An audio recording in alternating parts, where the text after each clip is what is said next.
आए मेरे दोस्त चर्चा सुन के हमारे नाम की। अरे वाह! दूर दूर से आए मेरे दोस्त चर्चा सुन के हमारे नाम की। और आपके दिल की तसल्ली पूरी ना हो तो हमारी शायरी किस काम की। म्हणून म्हणायचं आहे शाहीर साहेबा, मॅडम जी एक गीत आहे आणि ते गीत कसं ज्याचं नाव आहे शायरी सामना. शायरी सामना काय म्हणतात आणि कसं काय म्हणतात काय का.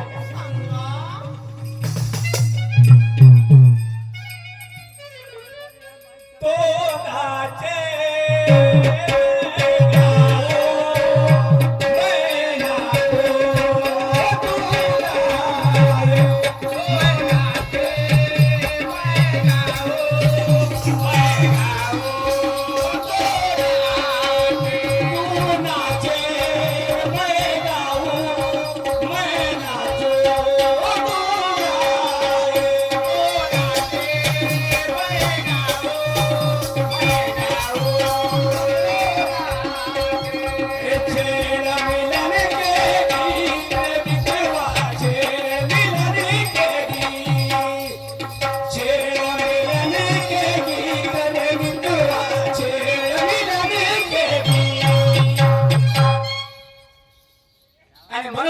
आहे शाहिरा उर्मिलाजी चौधरी.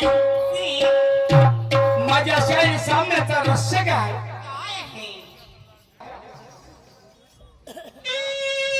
शाहीर ज्ञानी दिखला पाणी दिखला पाणी. शाहीर ज्ञानी शाहीर ज्ञानी दिखला पाणी दिखला पाणी. शाहीर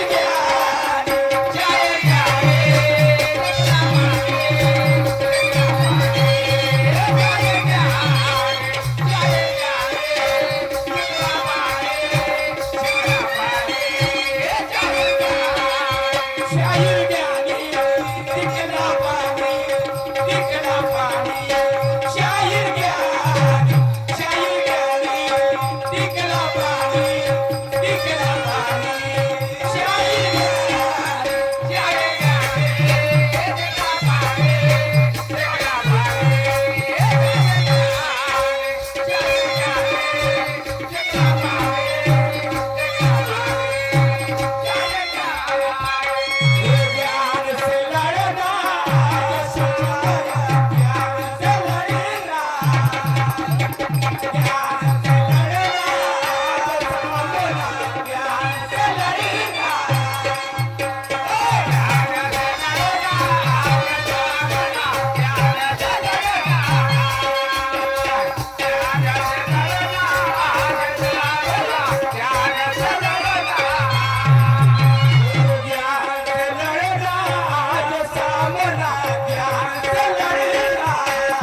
सब आज यहाँ पर हम मुजरिम हैं, हम मुजरिम हैं, ये है अदालत।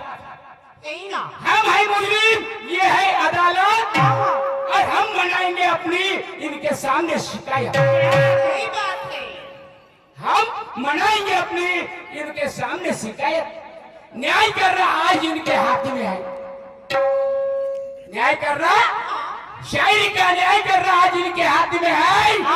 हम भी आज लड़ने आए उर्मिला जी, ये दुयम तुम्हारे साथ में है। साथ में है। म्हणून मनाचा है न्याय करने आए हैं सब, ये बैठा सारा समाज या ठिकाणी ज्याला अनुभव आहे तो व्यक्ती या ठिकाणी आमची आई बहिणी आमचे बांधव बसलेले आहेत, आणि म्हणून हा शायरीचा सामना असा झाला पाहिजे। त्याच्या सामन्यातून काहीतरी मर्म कळले पाहिजे। शायरीचे मर्म काय ऐका, मी काय म्हणतो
व्यक्तीला वाटते की आज या दोन शायरामधून कोणाचा अनुभव किती आहे, कोणाचं ज्ञान किती आहे याचा पता चालेल। यही ना।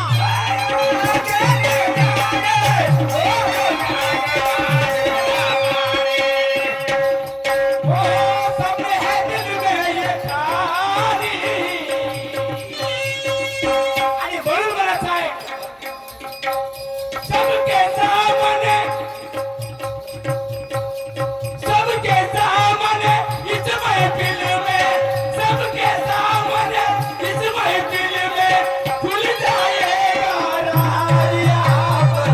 ज्ञान से लड़ेगा, ज्ञान से लड़ेगा आज यहाँ पर, ज्ञान से लड़ेगा।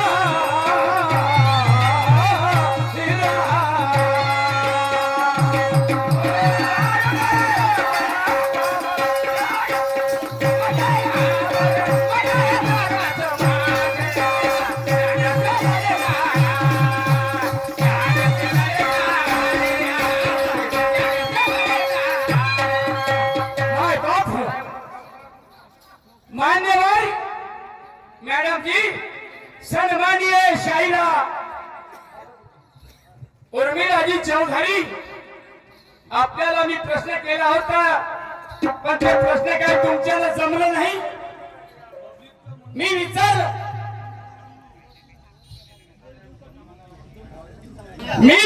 होतं की लोभासुराला या ठिकाणी लोभासुराचा वध केला, या ठिकाणाचा नाव कोण्या नावाने प्रसिद्ध झाला, ते ठिकाण कोणता आणि कोण्या ठिकाणी आहे? तर ऐका मॅडम जी, मीच माझ्या प्रश्नाचं उत्तर देतो। द्या द्या। हातामध्ये पेन घ्या आणि आणि आपली डायरी खोला आणि पेन घ्या आणि त्या पेनाने तुमच्या डायरी मध्ये लिहा. मी विचारलं होतं भगवान गणेशाने लोभासुराचा वध केला त्या ठिकाणी तो ठिकाण कोणता कोण्या नावाने प्रसिद्ध झाला आणि तो कुठे आहे. तर ऐका मॅडम जी शॉर्टकट मध्ये सांगतो त्या ठिकाणाचं नाव आहे तो ठिकाण गणपती पुणे म्हणून या ठिकाणी प्रसिद्ध झाला आणि ते कुठे आहे तर रत्नागिरी जिल्ह्यापासून 20 किलोमीटर अंतरावर ते ठिकाण आहे आणि त्या ठिकाणाचं नाव झालं गणपती पुणे या नावाने प्रसिद्ध झालेलं आहे. आणि ते कोण्या पुस्तकामध्ये त्या पुस्तकाचं नाव आहे लोकराज्य ज्ञान असं त्या पुस्तकाचं नाव आहे. हे नाही मॅडमने सांगितलं की लोभासुर म्हणजे लोभासुराने कर्म केले होते आणि म्हणून त्याला त्या बोरगाव या ठिकाणी मारलं आणि विघ्नराज म्हणून नाव पडलं. जमलं का मॅडम? असं जमणार नाही. आणि मॅडमने माझ्यावर प्रश्न केला पुन्हा. तर ऐका माझ्या आई वडिलांना प्रश्न फार सुंदर आहे. मॅडमने प्रश्न केला प्रश्न तर सुंदर आहे पण त्या प्रश्नाचं उत्तर बी सुंदर आहे.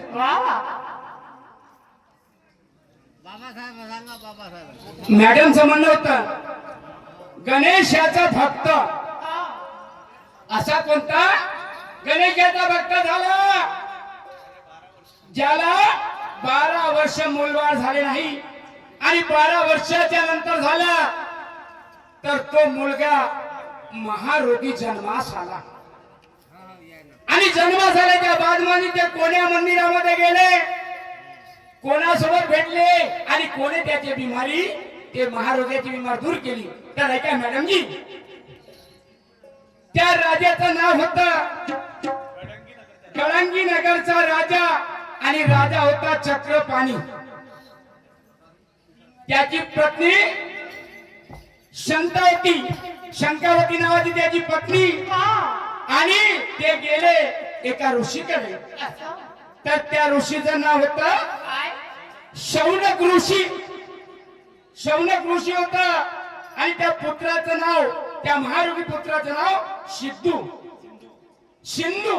आणि हे ठिकाण कुठं आहे तुमचं म्हणणं आहे का तो कोण्या ठिकाणी आहे आणि त्याचं नाव काय तर हे मारेगाव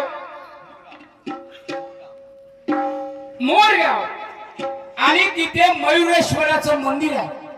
मयुरेश्वराचं मंदिर आहे आणि पुणे जिल्ह्यामध्ये बारामती तालुका या ठिकाणी ते कर्णा नदीच्या तीरावर आहे. तुमच्या प्रश्नाचं उत्तर. पण आता ऐकून घ्या पुन्हा मी काय म्हणतो. दुसरा प्रश्न केला मी तुम्हाला गवळणी मध्ये दुसरा प्रश्न केला त्या मानवी रथाच्या 5 गोळी त्या कुठे गेल्या त्या माहित नाही. आता तेही सांगू का नाही मग मी जरी एवढं सांगितलं तर तुम्ही काय कराल मॅडम? जीवाने गेली हे ऐकायला जाते ना म्हणून म्हणतो मॅडम जी आता तुमच्या प्रश्नाची तोड झाली. आता माझा प्रश्न आहे का तुमचं म्हणणं आहे पुन्हा एक प्रश्न केला तुम्ही गवळणीमध्ये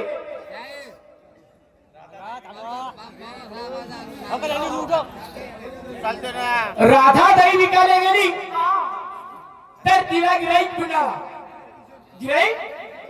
मिळाला तर तो दही घेण्याला गिराईक गेला तर त्या राधाचा तोंड कोणीकडे आणि गिराईकाचा तोंड कोणाकडे. तर मॅडमचं म्हणणं आहे पूर्व पश्चिम उत्तर दक्षिण सांगायचं नाही. मग मला सांगा ती राधा त्या ग्राहकासह तिने व्यवहार कसा केला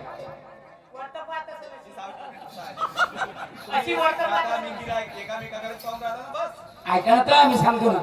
मला मॅडमचं म्हणणं आहे की नाही का त्या राधाने आणि त्या गिराईकाने दिशा सांगा नको, कोणी कोणाकडे पाहिलं एकामेकाकडे पाहिलं नाही, पण तसं नाही होत. पूर्व पश्चिम नाही सांगा. मला सांगा, मी आणि तुम्ही आज या ठिकाणी जरी उभे राहिलो तर तुम्ही माझ्याकडे पाठ करून माग राहणार नाही किंवा बोलणार नाही. तुम्ही माझ्याच नजरेवरती नजर द्याल आणि तेव्हाच कोणताही व्यवहार होईल, नाही तर होणार नाही. होईल का? नाही. नाही तर तुम्ही महा पुढे राहाल आणि तुम्ही वेगळ्या दिशेने पाहाल, मी वेगळ्या दिशेने पाहाल. जमल का? नाही. आणि म्हणून मॅडम जी, तुम्ही माझ्याकडे पाहत असता मी तुमच्याकडे त्याचप्रमाणे तो ग्राहिक आणि राधा एकामेकाकडेच पाहत होते. मी पूर्व पश्चिमी नाही सांगितलं, उत्तर पश्चिम. हे तुमच्या प्रश्नाचं उत्तर आहे. तर आता मी काय विचारतोय का?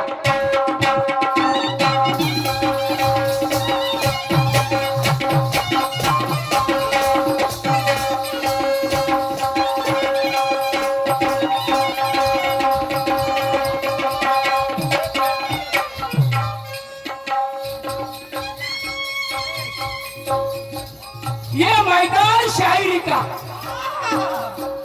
ये मैदान है शायरी का, मौसम बड़ा तगड़ा है. तगड़ा है. ये मैदान है शायरी का, मौसम बड़ा तगड़ा है. आज यहाँ पर पंचरंगी और करंगी का झगड़ा है.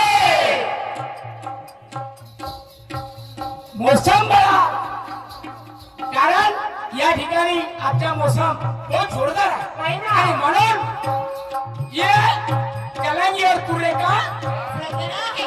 जिसने देखा उसने लिखा, उस पे सर पर बंधा पगड़ा है. तगड़ा है. कोणी कोणी पगड़ी म्हणतात. नहीं. जिसने देखा उसने लिखा, उसके सर पर बंधा पगड़ा है. वाह. अरे आज शायरी के अनुभव से दोनों ने एक मिनट को रगड़ा है. तगड़ा है. कारण कसं होईल, ज्ञान आणि अज्ञान, हा ज्ञान त्या अज्ञानाला रगडणार आहे आणि त्या प्रकारची शायरी होणं कामच करणार.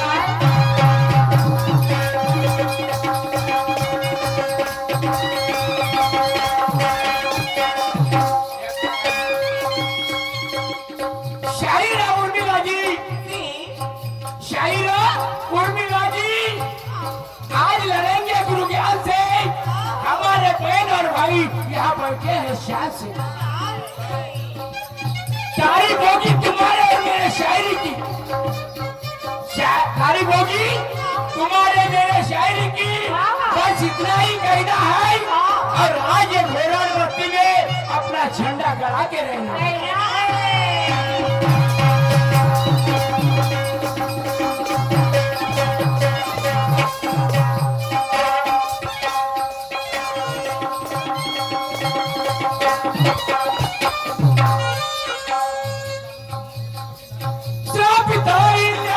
सबने जाना, दूसरी कौन है सबको बताना.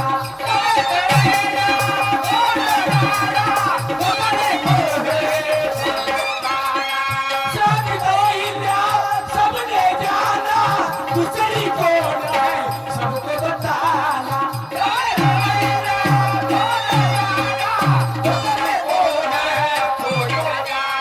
माय बाप हो, जिला अहिल्या म्हणतो आपण, पराशर ऋषीची, गौतम ऋषीची पत्नी, गौतम ऋषीची पत्नी अहिल्या, ते श्रीराम, ते शापामुळे इंद्र आणि चंद्र गेले.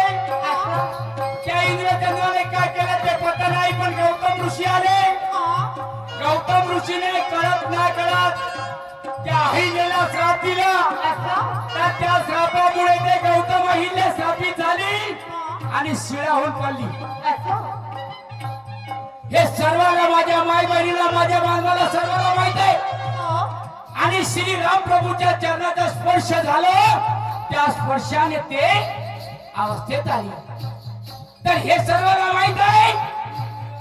पण मॅडम जी, मी काय विचारत आहो, एक श्रापित अहिल्या सबने जाना, दूसरी कौन है ये सबको बताना. त्याप्रमाणे एक श्रापित झाली, दुसरी, पहिली अहिल्या, पण दुसरी स्त्री आहे, दुसरी स्त्री आहे ते श्रापित झाली. त्या श्रापित होण्याचं कारण का आणि कोणाच्या स्पर्शामुळे ते आपल्या असली रूपामध्ये आले असं? ते कोण आहे हे सांगा पाहू.